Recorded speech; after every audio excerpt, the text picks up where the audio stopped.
30 minutes of hell with Bobby Portis, VP. That painful, I promise you. How you been, Yes, man? sir. You are in Milwaukee right now. Catch us up on everything. You happen to be there. You're playing a lot of minutes. You're playing well. How's everything been going this? For me personally, man, it's been a blast just to go out here and win again. I ain't really won since college. I know my first couple years in the league, we went 41 and 41. We didn't make the playoffs. Then my second year, we made the playoffs, but we was the eighth seed. We got eliminated by the Celtics. Won the first two games and lost four in a row. And ever since that, been on some stinker teams that was more of like a rebuilding type of team, and they was more focused on the draft. With this team, we have championship aspirations. We come in every day. It's kind of different working on a championship caliber team. Every day matters. Every play matters. Every possession matters, and I think that's the fun part with me. Knowing that you have to stay locked in for the whole 48 minutes, and even on practice days, man, we watch a ton of film. I think this is the most film I've watched my whole career. How challenging? Because you talk about the bigger goals and the bigger picture that you have, but then you also now are coming from taking a test. You can take a test every single day. So how Yeah. challenging the mind right on staying safe, but also you get that bigger picture. I think that, man, when you're working towards a goal, I think that makes you lock in even more. Obviously with times being how they are, and knowing that like I said, times how they are, man, it makes you lock in, and it makes you really just think about it's your teammates' safety, knowing that your teammates have wives and kids like that, so like you don't want to do anything out of the ordinary and bring something back to the gym, which can cause an outbreak. And then knowing that we have championship aspirations, just holding everybody accountable, making sure everybody's on time to things, making sure everybody's locked in each and every day, and that Coach Bud and his staff does a good job of keeping us honest, man. They always on each and every guy about something different, and I love when coaches hold me accountable for sure. So you get into the league, right? And now you probably learned a lot of things. I can Yep. remember watching you in eighth grade, running the court down at Hall High. So Yep. we'll get to that Hall High School, but just from you getting into the league, what have you learned? Some of obviously you got passion, right? I mean, but they're not going to mess with Bobby, right? BP, they're going to. What have you learned from your Chicago days? From um, just how to bring your passion, maybe by um, just getting in somebody's grill the way you do. I think like the biggest takeaway from the league is that you always have to stay ready, man. Trades happen, injuries happen. When you're a young player coming into the league, man, you're not a high draft pick, not a lottery guy, top 5, top 10, man. You might have to sit and wait your turn. I think that was the Mm. hardest part for me early in player on all my teams growing up, and then suddenly when I got to the league, it's like I had to like find my niche, find my role again, find out what I can do to help the team win, help the team be as best as they can. I think that's the toughest part early on, trying to figure that part out. But once you grasp that aspect, I think everything else kind of settles down and gets easier for each individual player. And then like another thing, man, having good vets around. I had Joe Kim Yeah. Noah and Taj Gibson. Those guys kind of helped groom me into the player I am now. They always was on me each and every day to always stay ready, stay ready, stay ready. And at first, you just think that, oh man, he's just talking, but that's a big thing around the league, man, because guys won't play 10 straight games and then coach just throws you out there, or he might throw you out there for 5 minutes, see if you're ready. So in the NBA, man, just crazy things happen, man. Just always staying ready, always keeping your body in good condition and keeping your game tight.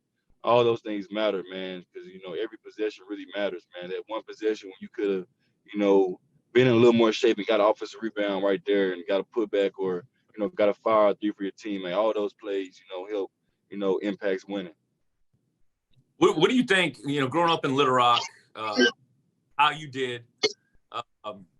Your mom, obviously, I can remember her. I remember just seeing her at the store and talking to her. She's the best. Nobody better, Miss Tina. What growing up in Little Rock and how you did, you think prepared you for where you are now and what you? I think it helped me out tremendously, man. Just having that edge, you know, having a mom that, you know, worked tirelessly to take care of, to take care of, you know, me and my 3 little brothers. I say this in every interview I do, man. I got my.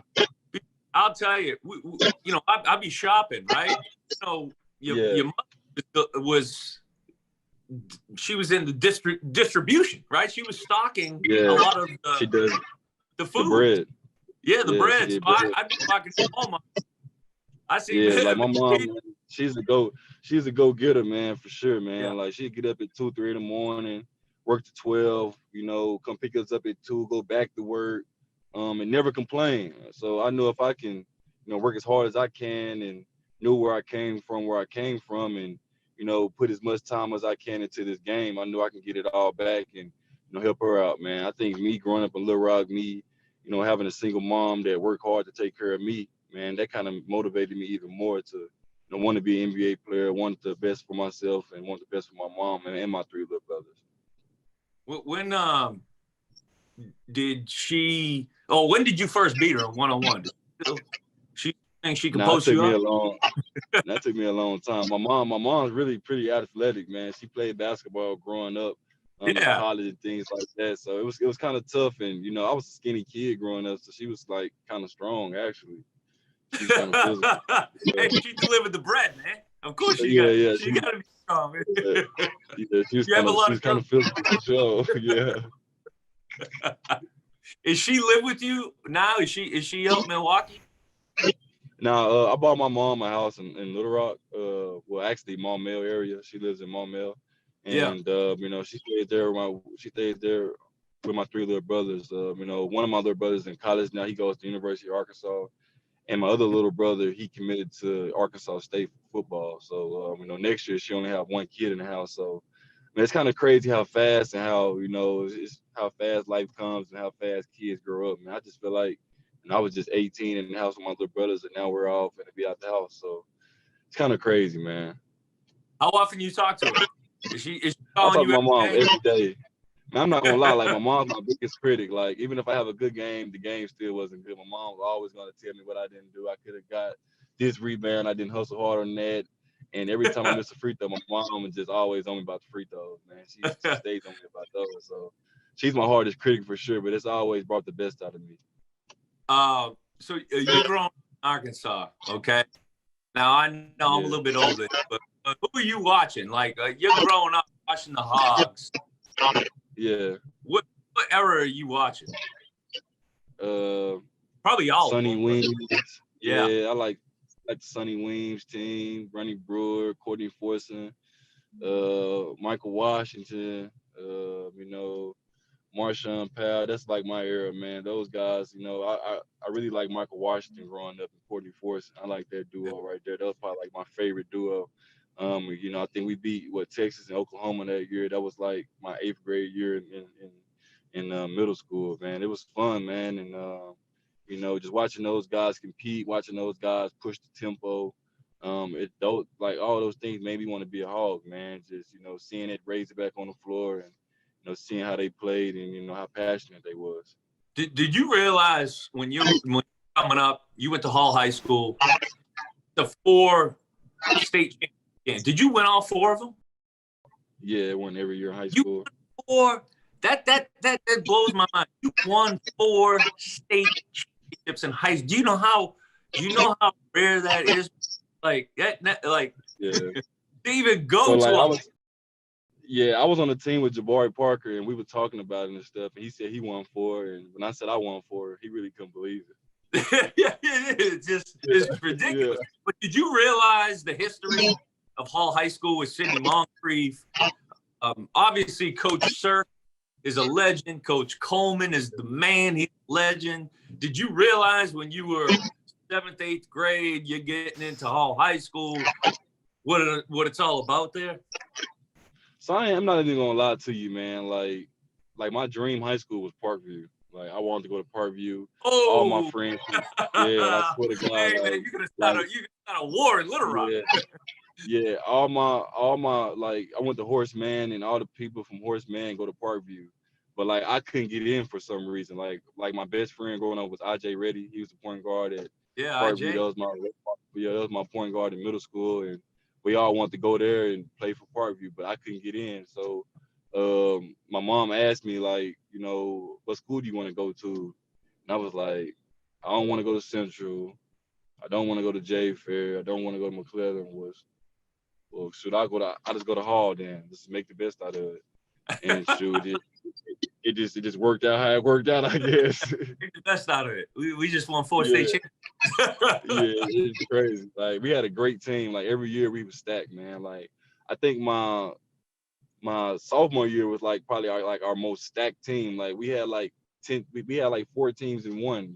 We in practice we used to play freshmen versus sophomore versus juniors versus seniors. Like we all had like 8 people on each team, and it'd be like 30 people in the gym, like just waiting around trying to get in practice. No, that was I mean it's high school basketball in Arkansas right now is as good as it's ever been. But Yeah, for sure. those years when you were there, man, those are some glory days. What were you nervous when we contacted you to shoot the segment for Channel 7 Shootout with the Shooter? Have you ever I ain't gonna lie, like nervous? yeah, I ain't gonna lie. Like when I was a kid, I kind of struggled with like interviews and talking because I kind of stuttered a little bit, and I didn't want to stutter in interviews. But like now that I've gotten older, it's easier now because I matured a lot, and I kind of like talking though. So when I was a kid, it was kind of hard for me to do interviews and things. I was like, man, I don't want to stutter. Nobody hear me stutter, this and that. But now it's easier. But to answer your question, yeah, I was kind of nervous a little bit. Yeah. We had a good time there, man. You're a good sport. So now it comes to college. Was it no doubt you're going to be a running back, or was Yeah, I ain't have. your room talks to you? Nah, I ain't have no question where I was going. My mentor and a guy that I look up to dearly, who's my favorite player, is Portis Williamson. He was my AAU coach growing Oh, yeah. up. I play AAU basketball. I used to go to his house all the time and spend time with him. And one of my good friends growing up, Chase Williamson. I used to go over their house all the time and see the Razorback things and see his jerseys and see his awards and things like that. And all those things just made me want to be a Hog. Like I want to just follow his footsteps a little bit. I want to do everything he did there. And it was fun, man. Just knowing that I had a goal in mind and knowing that I achieved it, and knowing that I put the work in to get there. I think that's the beauty in sports. When you work as hard as you can work, and when the things pay out into your favor, man, that's a blessing. Looking back in your college career, I do it all the time, man. I think about every shot, every game we lost. And you guys were right there. You had a lot of big games. Which game do you think about most or more than any of the other ones? I mean, my freshman year, I don't think about those too much because we make the NIT. It wasn't like it was a cool year, but it was like a year in the right direction. But my sophomore year, the game at Clemson when we were up like 5 points and they came back and won, that was a big game. Then when we lost at the buzzer, my last game at home against LSU, that was a big game as well. So we won those 2 games. We probably would have been like a 3rd seed instead of a 5 seed. And our journey to the championship would have been a lot easier than having to match up with North Carolina in the 2nd round. What about that game at Bama? Remember that game at Bama? Didn't you drop like 35, 15, and on the road like a coach? I can remember because leading up to it, your freshman year, obviously, you were like a unicorn, right? You obviously 6'10". I might have grown 6'10" since then, but you could run, you could shoot, you could do it all. And I can remember thinking and saying, I was like, listen, we got a guy that is a trick maker because you go those games on the road, he can give you 30 when nobody else can. Yeah. And that's what became your sophomore year. You just like everybody goes struggles their freshman year, just learning, college basketball and being on campus.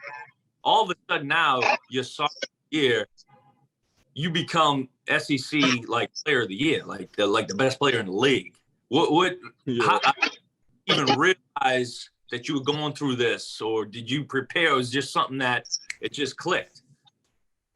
I'm not gonna lie, man. Like my freshman year wasn't a struggle for me. It's just in my mind, I didn't know if I was like the guy on the team or not. Because normally I would get the ball a lot in high school. I can do a lot of different things, but then I had like other guys on my team that was like shooting a lot of shots or doing things that I wasn't really accustomed to. You can call them out. So Who was it? You can call them out. I don't do those type of things. Hey, listen, I had guys on my team that shot too much. Kareem Reed, come on, Derek Hood, man, come on, D Hood. You need to get a rock with me, man. I didn't really know if it was my team or not. So it actually took me my freshman year. We played in Maui. We played against like Minnesota and Gonzaga and things like that. And I had to ask Coach Anderson like during Maui, like Coach, what's my role in the team? Like I'm kind of confused with like what's my role? And he was like, hey son, it's your role to be yourself. Like be who you are. Like I ain't recruit you to be nobody but Bobby Portis, man. Be who you are. And then when he said that kind of helped my freshman year out more. And then going into the summertime, I was just even more hungry because I feel like I didn't have a good freshman year, even though I think I did. But me personally, I always try to hold myself to high expectations because I wanted to make the NCAA tournament. I wanted to bring Arkansas back to where we needed to be. And I feel like I let my state down. So I put a lot of work in over the summertime and got my confidence back. I got my confidence back sky high, and I set a goal in mind to be player of the year and to make my team make the tournament. And shit, I achieved both of those. So it was a great feeling, man. Yeah, no, it is. And what's funny is I'm hearing you talk, and do you realize like throughout people who watching the EA, like they look at you and they think you're an enforcer, hard guy. Bobby Portis will come in and he's gonna you better get ready to knuckle up with BP. Do you understand or embrace that side of what people sometimes look at you at? Like I look at you as a skilled 6'11", runs the floor, can shoot it, can handle it, does all these things. But a lot of people look at you like, that's a tough guy there. Don't you hit once his eyes get big, he's gonna for sure. I think in the summertime, me working out with Lethal Shooter and my trainer and stuff like that, I think it kind of helped me get away from those things. I think right now I'm in a great space in life. I come in, play my minutes with force, try to be as efficient as I can, help the team, impact winning. And I think that's why I'm having the year I'm having right now, man. I'm just in a great space. Can nobody really knock me out my square? Even when people try to, talk trash and like that, I'm in my own zone, I'm in my own space right now. So I think early on, that was like the immature side of Bobby Portis. He wanted to be like the enforcer, the tough guy. But, man, in this league, man, that doesn't really matter. People know who's tough. People know who's not. And I know with me, I just want to win as many basketball games as I can to, get back to the playoffs, impact winning. That's my only goal right now, man, is to get better every day. I mean, that's our only job anyway, is to get better each and every year. So it's an easy job, and come in and just, be as best as I can, be the best Bobby Portis every day. BP, just tell him it's a Little Rock in you, man. You don't have to. I mean, I don't have to do that. I don't have to do all that anymore or try to talk anything, man. It's just what it is. It's in your DNA, man. It's in the DNA. So, absolutely, man. So from here now, obviously you established yourself, right? I mean, you did it, man. You're there. You've beaten all the odds, right? What is your goals now that you've set forward? And then I'm going to ask you about the Razorbacks now, because a lot of people listening to this are going to want to hear what you think about the Hogs now. But right now, what is it your goals that you're thinking of that you want to do for the next of your NBA career? Obviously, man, everybody wants to win the championship. If I played 13, 14, 15, 16 years, this is my 6th year now, which time really flies once you get into the league. Already 26, was just 20 years old, feel like yesterday. But shit, I want to win an NBA championship, man. I want to win one of those bad. I want to win 6 man a year. I feel like I'm in the top 3 right now, but shit, Jordan Clarkson, the year he's having, it's gonna be tough to win that this year. He's putting up some big time numbers off the bench for the Jazz, and the Jazz are #1 team right now in the league. So, when you win, you get the accolades. So, and then with me, man, and when it's all said and done, man, I just want to win a championship, man. I think all the Yeah. personal accolades will follow once you win. And I think winning is the biggest thing in this league, man. You don't really remember the guys that lose, man. You remember the guys that win. And I want to remember. I want to be remembered for winning. Hey, let me ask you a question about the Bucks. Is Pat Connaughton, can he really jump that high, or does he just have great timing on his jump? I'm telling you, because he's a 2-foot jump, and he's a Boston guy. You know what I mean? He got bounced though, man. I ain't gonna lie. Me and Pat was in the same draft. Me and Pat was in the same draft in 2015, and I know at the combine and stuff, I'm not a big time leaper like that. I can dunk though, but I'm not a big time high flyer. And I remember he had like one of the highest, verticals in the draft. I was like, man, who is this guy from Notre Dame? And then, it's kind of crazy that 6 years later we're on the same team. How would you feel? Just break down your season right now, quick. Now that I'm thinking about it, you got a big target on your back, Milwaukee Bucks. Yeah, for sure. What? The East now is, some would say, wide open with Brooklyn Nets, the big trade that they made with James Harden and Kyrie. You got KD. Of course, I've always wanted you to play for the Celtics, right? I mean, that's near and dear to my heart, right? As a matter of fact, when you were with the Bulls, I actually that game. Obviously, you weren't suited up for that game. Got a chance to see you at the game. What's the key now with you get the All-Star game coming up, but what is going to be the key for you guys to win the Eastern Conference? And then who knows who you're going to see over there? Maybe if Anthony Davis gets healthy, maybe the Lakers, but who knows on the West side? Yeah, so obviously I think the East is wide open. You got us, you got the 76ers, Celtics. You got the Brooklyn Nets, obviously. You got the Pacers. Pacers are tough. Got the Raptors. So I think out of us 6, man, you got one of those 6 is probably going to be in the NBA Finals. And I think the keys for us is to stay healthy, man. In this league, it's up and down league, man. Players get hurt, players get traded, things like that.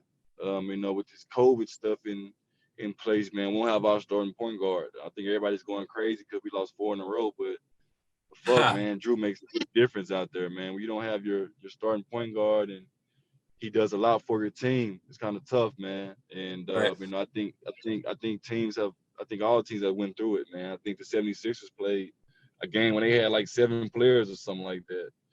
And then, the Brooklyn Nets went through it when KD had to sit out for Trayson for like a week or something. So I think this year is really different. I think it's making a lot of players lock in even more, not doing things that they would normally do, like going out to eat or going out somewhere, things like that, man, because, you just never know who has the virus. So I think our biggest thing is just us being healthy. I think when our team's fully healthy and fully locked in, man, sky's the limit for us, man. We won 5 in a row in January, then won 5 in a row in February before Drew got hurt. So, not hurt, before Drew got COVID. So, man, it's tough, man. It's an up and down league, but man, that's when other guys have to step up and take his place.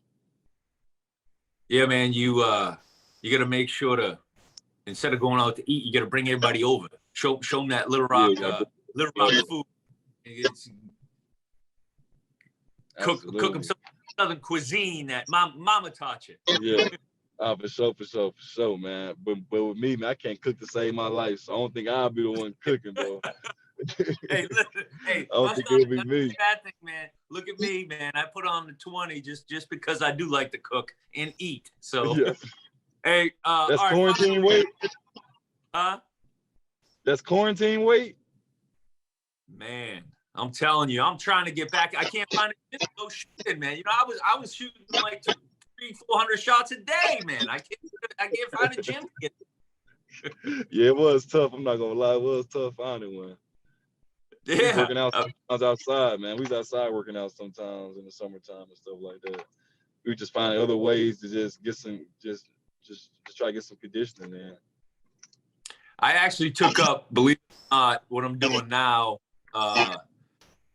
trying to get a little boxing in, and speed, footwork. How was that? How was the boxing? I always hear boxing like a great conditioning. It's unbelievable and it's great for, how we like to work out, like quick spurts, because they do, you do the 3-minute rounds and you're hitting the heavy bag hits, and you get your heart rate going, you jump rope. First of all, jump rope, footwork, and the hand-eye coordination, hitting the bag, mitts, man, it's great. It's something that I would encourage. How was the bag? I be seeing people do the bags stuff. I think that's pretty tough though. Like the rhythm and the tempo you have to have. I hadn't graduated to the speed bag yet, because the heavy bag right now knocks me out half the time. Like I'll hit the heavy bag, it comes back down. So I've lost. I'm like 0-10 against the heavy bag. I can't touch a speed bag yet. For sure. But man, I'll get you out of here after. What do you think of the Hogs Razorbacks this year, man? Coach Musselman got them rolling. We got a Little Rock kid, Moses Moody. Absolutely, I know you know his pops, Kareem Moody. What have you seen from the Hogs this year? I know you keep up with. Yeah, for sure, man. I like how they stayed together and how resilient they was, man, during those tough times at the start of SEC play, man, when things was kind of, getting a little funky. Justin Smith went down with like a little injury, had him out, and then guys just assumed their roles. Guys came in, gave us big time minutes. I think we seen Devo Davis evolve as he's going to be a star player for us for years to come. He's going to be our starting point guard. He has star potential. Then you've seen guys like Jalen Williams, him get his opportunity as well off the bench, and he gave us big time minutes in a lot of games. So we've seen a lot of different guys contribute, and obviously Moses Moody and JD Note has been our two of our biggest players, scoring and basketball wise. So we had a lot of different guys step up and assume different roles at different times, and during the SEC play, man. Sometimes you need that. You need different guys on different nights. Some nights it might not be his night, but we've seen different guys step up, and that's been big for us. And I like how Coach Muss has coached his team up, have them playing with some swag, have them playing with confidence. And it's always good to see that number by Arkansas too, man. See us ranked and us in the top 25, so that makes all of us proud. And man, I just can't wait to watch these guys blossom into who they're going to be. Hey, let me ask you this, because there's going to be a lot of Razorback fans, Arkansans, going to be watching this podcast. What from like the high? We understand you're from the state. Obviously, I've been there since '95. So, what year were you born? 95. So I think I lived in Arkansas longer than you have, actually. I'm in Boston. I live in Boston now, but I lived there all the way from 3 years ago.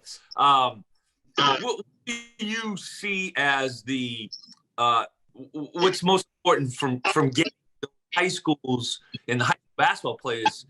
I mean, it's better than it's as good as it's ever been. Not bad. I'm not going to say better, but it's as good as it's ever been. What do you think is the key for that, and why that way for high school basketball? I think nowadays, man, the social media influence has influenced a lot of guys to work out a lot more.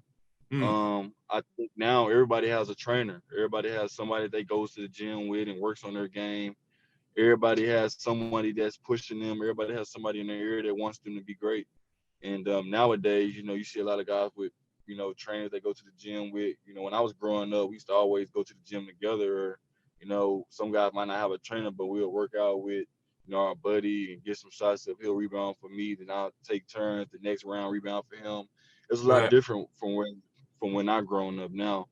I think now everybody has trainers. Everybody's, the social media has influenced a lot of guys to get, rankings and things like that. And a lot of guys are getting the praise that they deserve, man. I love seeing, guys from my home state get some recognition. I know when I was growing up, there was a lot of guys that flew under the radar because, social media was just kind of starting up and starting to get popular. But now, man, you see social media is flying everywhere. You see guys, you can have a big game and someone sees you and posts you on social media, then you get a lot of traction off that, and then people start noticing you. So I think social media Right. has influenced a lot of guys to start getting a lot of notoriety, and I'm so happy for it, man, because guys from my home state really deserve it.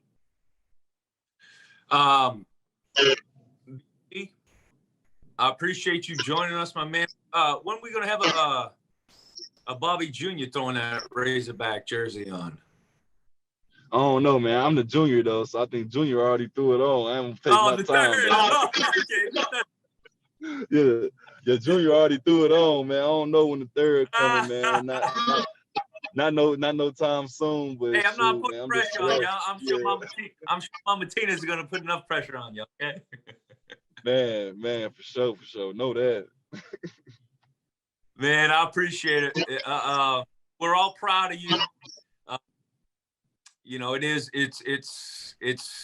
surreal to watch you back in, I would say the 8th grade, but 8th grade, and then just keep rising. And I know you got a lot more to do. And just know we're all behind you, and it's great to see what you're doing. Appreciate that, P, man. Appreciate that for sure, man. Stay blessed, but hope the family's well as well, man. Yeah, appreciate. Hey, when we get back, let's do summertime. Let's do a little shooting clinic, man, for Little Rock. Let's do it, man. Chime in with me, man. I know my guy Marcus McCurry. You know Marcus McCurry, right? Yeah, absolutely. Yeah, Marcus McCurry runs everything, man. Everything about the basketball side for me. So sure, I can chime you in with him and all, and so we can get the ball rolling. All right, let's do it, man. Stay focused, man. Love you, brother. Go Hogs, man. All day. All right, man.